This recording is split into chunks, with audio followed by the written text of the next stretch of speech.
Michael Flaherty. And this is Flahertys on Films, where we discuss the AFI Top 100 films from our totally non-expert point of view. But it's still a thoughtful voice. We're still reasonable. We're still people want to know insightful. what we have to say. Because we're so intelligent. Right. Right. So this week, we're continuing with Modern Times from 1936. Michael, you want to run down a little synopsis for us? Sure. The tramp struggles to live in modern industrial society with the help of a young, hopeless woman. Homeless.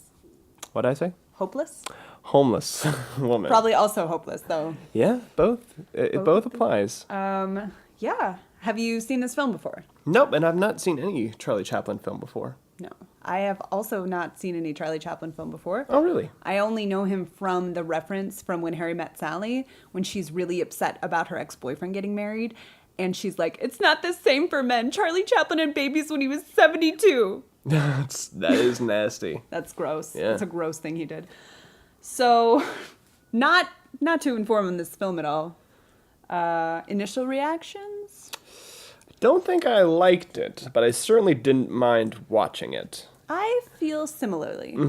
It's a silent film, which I was not excited about, but that didn't turn out to be too bad. It certainly would have been worse if it wasn't a silent movie. You know, if there was less good music, if the film was slower paced, you know. Because this is just like a cartoon, like, oh, watch a guy just be good at physical comedy for an hour and a half. Yeah. So we have, this is our second silent film. And our first silent film was so egregiously terrible that this was kind of a delight. Yeah, it was all right. comparison. It was all right. But let's get a little background. Let's get some cool facts. I would have to say that it is Bam. Time for Sam. This is the part of the show where our researcher, Sam, comes on and tells us some cool facts about the film we're about to discuss. Please, Samantha? Yeah, please go ahead with your facts. So besides parodies and novelty films, this is the last major American film to use the traditional silent film conventions, like the title cards for dialogue. And that's because Michael and I were a little confused that this was a silent film because there is spoken dialogue in it, but not between characters. They use the title cards. That was weird to me. But This was actually supposed to be Charlie Chaplin's first talkie film. However, he has this character, the Tramp, or the Little Tramp, that he has played in a dozen different films. And the Tramp is kind of supposed to be universal. He's not supposed to be a specific nationality or anything. So they originally tried and taped the scenes, but they decided it was inappropriate and to keep him more silent versus talking. So that's actually was supposed to be a talking film, however wasn't. A couple other things. There is a scene in this where Charlie Chaplin is struggling to keep up with conveyor belts. yes. This has been parodied many times since, most famously probably in the I Love Lucy episode with the chocolates where she keeps getting overwhelmed and ends up stuffing in her mouth and hilarity. I feel like Looney Tunes did it a bunch, too. Looney Tunes did it, yep. A bunch of different takes, but this is the first. This is what they're all based off of. And my last fact for you guys today, Paulette Goddard. Is that, am I saying that right? I just said yes. I had no idea. She's the co-star of this film. She was beautiful. She was. Fun fact about that, actually. Her relationship with Charlie Chaplin was a little strained after this film because her character at times is supposed to be a little grungy, wearing kind of shabby clothes. And she showed up with beautifully coiffed hair, and so Charlie Chaplin dumped a bucket of water on her. Whoa, Charlie. So their relationship was a little strained from day one. Right. Well, he might not be great with women, or really great with women, depending how you look at it. You have any fun facts about that? No, I didn't want to look into that, to be honest. That's fair. That's fair. Thank you very much. That was Bam. Time for Sam. Nice. Yeah. That was really nice. That was a good segment. So normally this is the part of the show where we go to the Amazon 1-star reviews, see what the other side thought of it. And you won't believe it, but of all the many reviews on Amazon, there was 2 1-star reviews. One, because they didn't like the cut that was released of the film. And the second was a very, very long diatribe from our new good friend, Rich Yample. Now, I don't want to read this whole thing, so I'm just going to give you some fun snippets. Good. Like how he longed for death during the interminable scene where he goes round and round the dance floor carrying the tray, which I didn't think was that long of a scene. Or where he says, it's not hard to see why people thought Chaplin was a communist. Makes sense. Or the part where he gets really mad that Chaplin keeps losing his jobs for not being very good at them. It's fair, I think. I mean, yeah, he's so incompetent. It's not the depression, it's being good at your job. I was like, all right, fair. So apparently this film is so well loved, he had many, many replies to this. Mikey, if you want to... Yeah. Your review of Modern Times sucked ass. I love Modern Times. It's a great and funny movie. Wow. I mean, that's about you know. Right. That's a weak reply, I think. Right. Your ignorance is not bliss. You need some education in cinema and probably art in general. Don't embarrass yourself with more reviews like this one. What a sad little turd you are, Rich. I see that you love Chicago. This explains much about your rejection of Chaplin's marvelous work. Now, I went back in Rich's review history, and he did review many of the albums of the band Chicago, and people really dug into that one in the comments. Yeah, they fucking hate Chicago. You want to do this last one? Sure, this whole thing? Yeah, go for it. All right, here's the long one. You are just about as wrong as the person who estimates there are 1 million beans in Campbell's can. What? No. That's the first sentence. Yep. What scares me about you and others like you is that you, while clearly knowing and understanding so little, are nevertheless smug and preachingly proud of your own absurdly stupid point of view. You are one of those who know not, and know not that they know not. A dangerous type. Dangerous to truth. We're almost done. You remind me very much of those who now deny there ever was a Holocaust. Because he didn't like Modern Times. He did not like this Charlie Chaplin film, so he's like a Holocaust denier. You heard it here first, folks. All right. People fucking love this movie. Anyway, so to our main segment, I didn't like this film that much. You and Rich. Yeah. I did not think he was a communist, though. Oh my gosh. Can we talk about the very opening shot? Yeah. Which is you see a herd of sheep, and then it fades into a herd of factory workers going to the factory. And I kind of like that. I'm like, oh, okay, so this is about industrial people are slaves or people are sheep to whatever, blah, blah, blah. I felt like I got it right away and I could just turn my brain off. But then, like, was it about that? I thought it was about that and other things. I thought it was about just being a cartoon with that as the backdrop. Yeah. Right. Like, That's there'll be a acceptable. scene in a factory, but the scene is just a guy upside down and Charlie Chaplin feeding him upside down. It's not really a statement on the work or It's so the silly. depression. Right. All right. So we open to a metaphor that even I could get. And we're in this factory, and machinery is happening, and it's such a neat little set. Yeah, it's like Dr. Seuss-esque almost. But I loved it. Absolutely. I thought it loved was too. delightful. Me too. And I really, I think a lot's been made of his physical comedy. I thought it was really great. Like, it captured me from the beginning. Like, I'm like, oh, I want to see what he's up to. His physical comedy was really good, but Yeah. also he's listed as the composer for this movie, and I thought the music was awesome for the whole hour and 20 minutes. I think he has like a crazy life. Like Yeah. he grew up poor in London, and he became like a composer, director, producer, blah blah blah. I'm kind of making this up based on reading his Wikipedia a long time ago. I was really impressed by that. Yeah, I agree with you. So he's struggling to keep up with the fact because like they're like, work harder, damn it. And there's this one scene where he goes into the bathroom to smoke because he's really cool. And then this TV comes on. He's like, what are you doing? Go work. So it was like 1984, but silly. Yeah, this was one of the high points. Yeah. So then they bring in a machine. These salesmen are trying to sell a force feeding machine. Yeah. And I thought the mechanics of that was really cool. They're like trying to feed him a corn on the cob, and it looks like a real machine. Yeah. Or it looks like, how did they operate that? It was good puppeteering. Yes, agreed. And Yeah. of course, it's all like, oh, the inhumanity. He's being, treated like cattle, blah, blah, blah. But he's the person. Yeah, and don't you feel like it kind of goes away from that kind of messaging Perhaps. as it goes on? Perhaps. Okay. So then he just goes insane. And starts oiling people and goes through the cogs in a machine in a really cool way. That's the person you fire. Right. That's my take on the film. Right. Yeah. But I believe in capitalism. Well, so yeah. that's just me. So then he's carted off to the hospital and then and now he's better, I guess.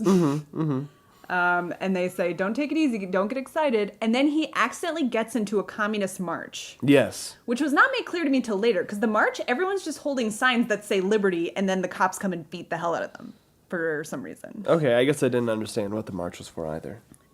Well, they say later that he was arrested for being a communist leader. Oh, yeah. So that's how I put two and two together. So then we meet our fair heroine, Ellen.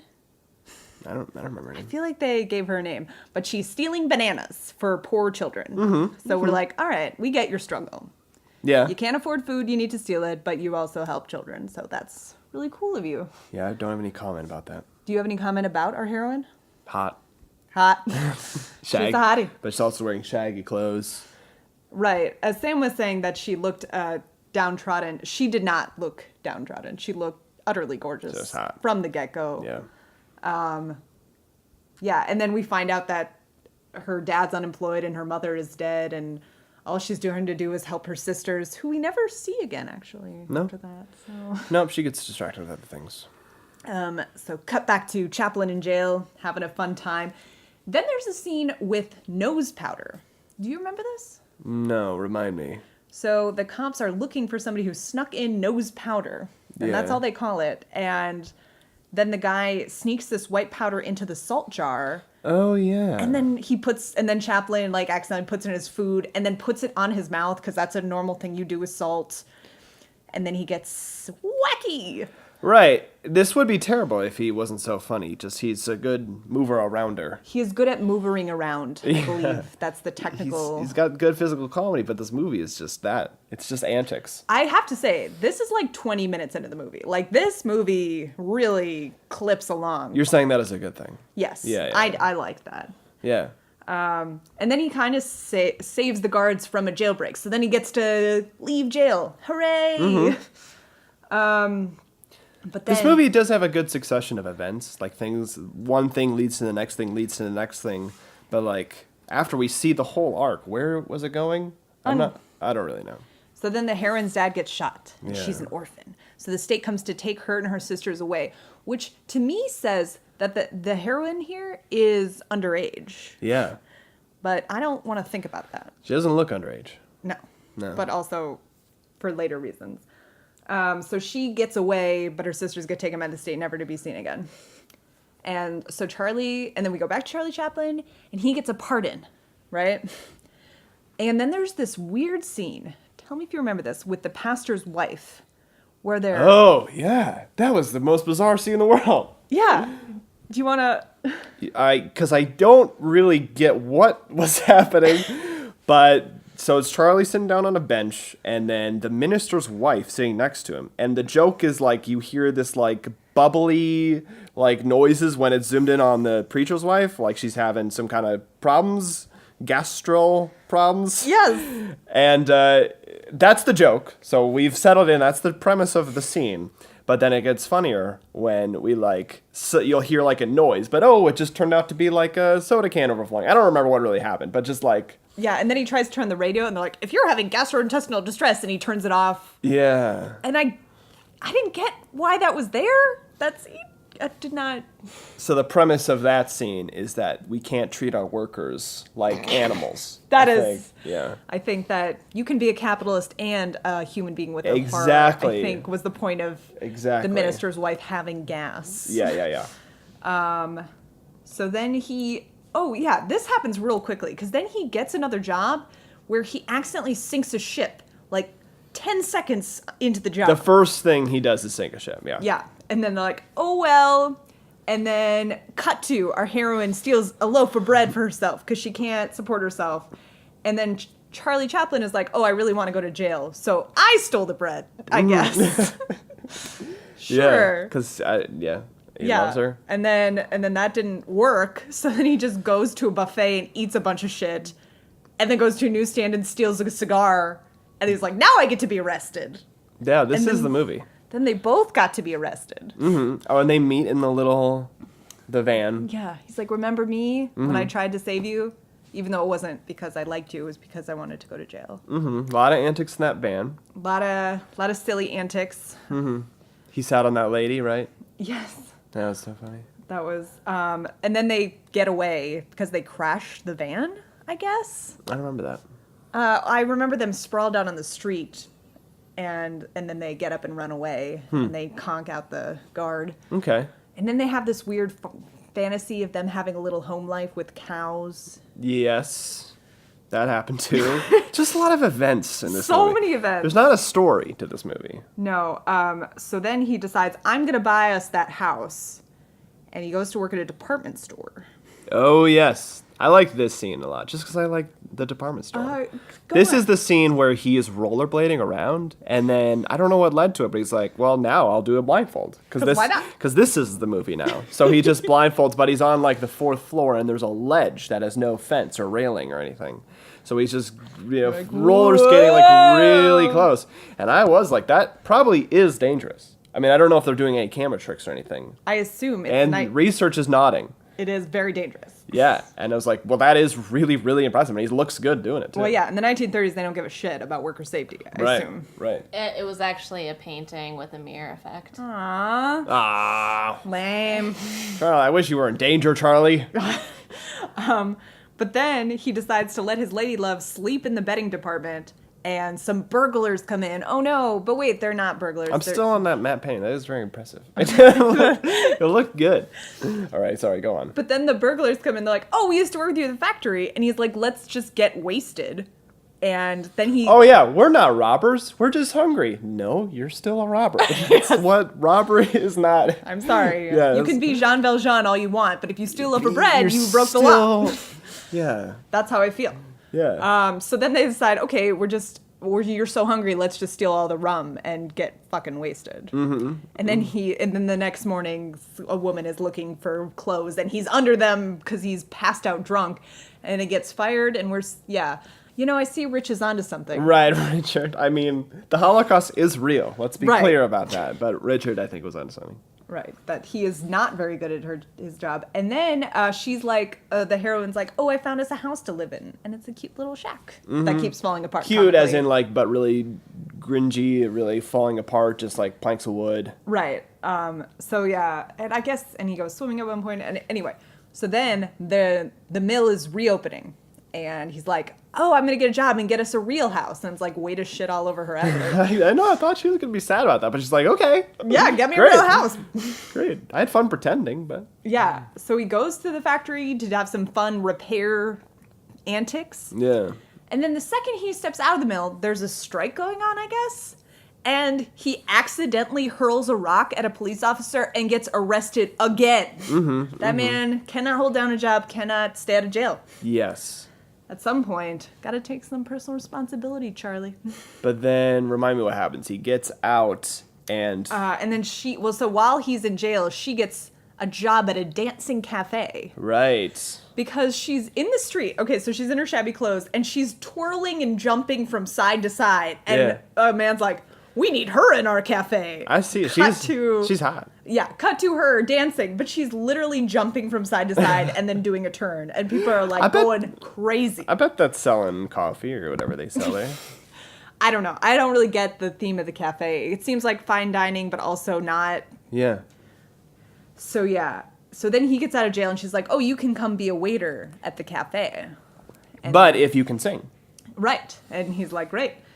And then he does the silly song and dance because he forgot the words. So he does a fake foreign words. Right. He's singing and she wrote the lyrics on his cuff and he was going to sing, but then somehow that didn't happen. And he's like, oh, so he just sings in like a made up language, I guess, but it just sounded like real Spanish or whatever. Yeah, I thought it was. Okay, because I looked up, I was like, oh, I wonder what the words are to it. And it's gibberish. Oh, really? Yeah. That sounded very convincing. I know, that's what I thought, because it seemed like he was using Whoa. the same phrases over and over, so I'm like, oh, that's clearly a song or something. It sounded really good. Excuse me, research actually Is has something. so excited to say something. Go ahead. It was deliberately gibberish to keep the universal idea that everyone could understand him. It was really well done. I could have swore that was Italian or whatever. Yeah, and he's a very good singer. I think this Charlie Chaplin chap is a talented guy. Yeah, I'd marry him actually. if he was 70. So yeah, and everyone goes crazy, but then it turns out the heroine is like escaped from this juvenile system, and they're after her. Mm-hmm. So they come to arrest her, and then she and Charlie get away, which again reminds us that she has to be 17. Cool escape tactic. As he's running through this barrage of tables and chairs, he like flips down all the chairs he's running. I thought that was very clever. He got away successfully. Yeah. That's the whole point. Yeah, never seen that before. Never seen someone put obstacles in someone's path as their. I just thought, Charlie, you did it. You did it. Then cut to next scene. The girl is like, why do we even try? We can't do anything. And Charlie's like, sure we can. And she's like, okay, end of movie. So that's all that happens. That's the movie. So what did we learn? I Can't treat your workers like animals. But also, you should be better at your job. But also, it's kind of funny when you rollerblade around blindfolded. So there was it's like 5% social commentary, 95% silliness. yeah. Which, I don't know, I thought it was really fun to watch. Obviously, this is not for our generation. Yeah. This is not something I would choose to watch, maybe, but I had a fun time. Also, viewers, if you're considering whether to watch or not, it is only 90 minutes long. And free on YouTube. Oh, and free on YouTube as of this recording. Yeah. I don't No, know if I enjoyed it too, because like I said it like 5 times already, I really liked the music the whole time. I was so impressed that he wrote all of it. It was just this orchestra that was like, if you could describe it a little more as to how good it was, maybe we should play a little sample on it. Just really melodic. You know, it was music that played to the action of the scenes, but it was also real songs going on too. It's sort of woven in and out of that. I just I really could liked see it. why he'd have trouble adjusting to a talking film, because he clearly has a very good style in this silent film way. Yes. I think, obviously, what I look for in a film, explosions and car chases, Tits. right, was not present in Yeah. this. But I think that's about as well done as a silent film could be, in my estimation. Yeah, I think so too. I mean, if you need to see a real life person be a cartoon character, Which, I mean, yeah. that's the best you get. I thought it was so cool the things he could do with his body. Yeah, like absolutely. that was neat. And he was so expressive. Yes. Like even the woman, what's her name again? The actress? Patra. You're not saying words. Here we go. Paulette. I was even though Pacha was really expressive, like she was great. But then next to Charlie with his clown makeup, with just like 10 times more somehow, and he was just really good. Yeah, I wish I had more bad things to say about this. You know what? You know what? The two of us are so nice, but we know someone mean. Let's call. This is leading into our favorite segment, Bro Call, where we call our brother John to ask his opinion. And here we go. Call brother John. We love you. That wasn't very nice. It's a joke. It's just a fun joke. It's a bit for a podcast. He's probably just going to talk about the depression or something. Oh boy. Oh boy. Or not. In a mean way, I bet. John Flahertys.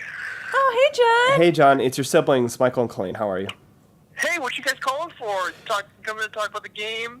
Never. How about the Packers? Never. The Packers are our favorite, but here's the thing. We're also calling about modern times. Now, This don't let that name fool you, because it's actually from past times. should have been called Old Times, because this is from 1936, starring Charlie Chaplin. Have you ever Yeah. seen it? No. I have heard of Charlie Chaplin. Yeah. What are your thoughts about Charlie Chaplin? I have literally no thoughts on Charlie Chaplin. All right. All right. Well, so we're about to close off this bro call. Do you have any sort of final words as we sort of let this end here? I saw a actor playing Charlie Chaplin in an episode of Peaky Blinders recently. How is that? He didn't actually speak, so it doesn't really All count. right. Yeah, that's an accurate depiction. Cause You don't want something about maybe the intersection of cinema and the Great Depression? No. Okay. No, Mikey says no on that. I'm willing to play that game, but all right, that seems fair. All right, John, you're the best. This has been a good bro call. We'll talk to you later. I hear your sarcasm. No. Talk to you later. John, no. Bye-bye. Bye. That was bro call. That's was our bro call. that's our favorite segment. That's our segment where we call our brother John. He's our brother. So yeah, I think so would this go on your AFI? Nah. I think it would if I had to put on a silent film, if that was. Yeah, I guess. I mean, this is the only silent film I've seen out of the two that I like. So So if it has to cover the genres, I agree with you there. yeah, I mean, and it's like the last significant silent film, researcher tells me. I'm gonna go with C for this movie, for grade. I'm gonna give it a B-. That's I'm gonna high. go up there. Yeah. I didn't want to copy you, and I thought C's the highest I could go. So I'm glad we have a But division. Yeah. I think that a lot of my grades are like about where expectations meets reality. Yeah. And I just was so put off from the whole silent film format from the last movie we watched.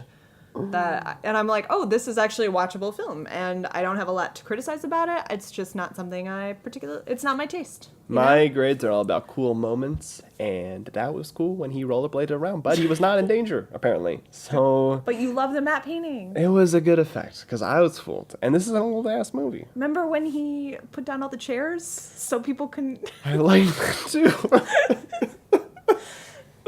I did. I don't know. It was nice how he got away. All right. So that was it for Flahertys on Films. But before we go, we'd love to thank our We'd sponsors love this to. week. They make this happen. You guys this are the real podcasters, Viewers like you bet our sponsors also. but mostly our sponsors. Mm-hmm. Also, please rate us on iTunes, but only if you give us 5 stars. Yeah, Joyce. Sorry. Go on. So it's an inside joke. It's one of the only listeners of our podcast. Joyce will get it because it's her. She'll think it's funny. Yeah, she'll. But love it. anyway, this podcast is brought to you by Pizza Hut. Pizza Hut. Honestly, it's not that great for you. You shouldn't eat it all the time. You'll get heart problems. But occasionally. You know, if you had some salmon or some brown rice, that's good. So Pizza Hut. You're welcome. You're welcome. So I'm excited about their checks. Yeah, thank you, Pizza Hut. You made the right decision. Yeah. So then, thank you for joining us. Join us next week when we talk All the President's Men. Yeah, I'm so excited. Yeah. All right, and cut.